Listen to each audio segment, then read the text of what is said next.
Hello friends, welcome back to my food and fun news channel. இன்னைக்கு நம்ம பார்க்க போகிறது ரொம்ப டேஸ்டியான ஒரு சட்னி ரெசிபி. வாங்க அது எப்படி பண்ணலான்னு பார்க்கலாம். ஒரு கடாயில் 2 டேபிள் ஸ்பூன் எண்ணெய் ஊற்றிருக்கேன். 3 காஞ்ச மிளகா போட்டிருக்கேன். உங்கள் காரத்துக்கு ஏற்றாப்புல போட்டுக்கோங்க. போட்டு ஒரு 2 நிமிஷம் இதை நல்லா வதக்கி விட்டுக்கோங்க. உளுந்தம்பருப்பு 1 டீஸ்பூன் போட்டிருக்கேன். போட்டுட்டு அதையும் ஒரு 2 நிமிஷம் நல்லா வதக்கி விட்டுக்கோங்க.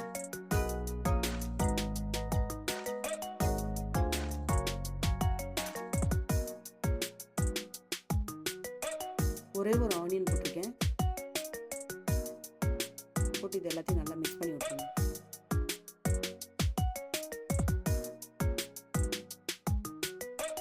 ஒரு சின்ன துண்டு இஞ்சி போட்டிருக்கேன். போட்டு அதையும் மிக்ஸ் பண்ணி விட்டுருங்க.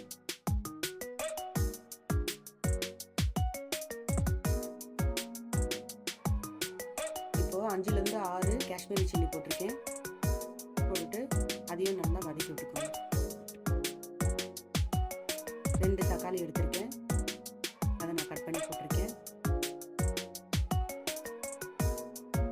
போட்டு ஒரு 4லேருந்து 5 நிமிஷம் இது எல்லாத்தையும் வதக்கிக்கோங்க. இது நல்லா வதங்கிடுச்சு. இப்போ தேங்காய் 1/2 கப்பு இதில் போட்டிருக்கேன்.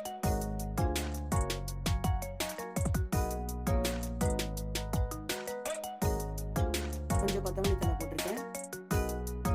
டர்ன் ஆஃப் பண்ணிட்டு இது எல்லாத்தையும் நல்லா மிக்ஸ் பண்ணி விட்டுருங்க. தேவையான அளவு உப்பு போட்டுக்கோங்க. போட்டுட்டு இதை மிக்ஸ் பண்ணி விட்டுருங்க. அந்த சூட்லேயே அந்த தேங்காயும் அந்த கொத்தமல்லியும் நல்லா வதங்கிடும்.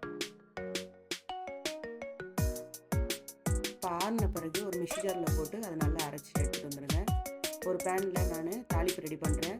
நல்லெண்ணெய் 2 டேபிள் ஸ்பூன் ஊற்றிருக்கேன். 1 டீஸ்பூன் கடுகு போட்டிருக்கேன். கடுகு நல்லா பொரிஞ்சதும் கொஞ்சம் கருவேப்பிலை போட்டிருக்கேன். போட்டுட்டு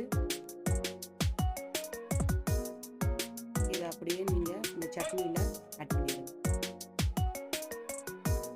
தாளிப்பு ஆட் பண்ணியாச்சு. அவ்வளோதாங்க, சூப்பர் அண்ட் டேஸ்டியான ஒரு சட்னி ரெடி.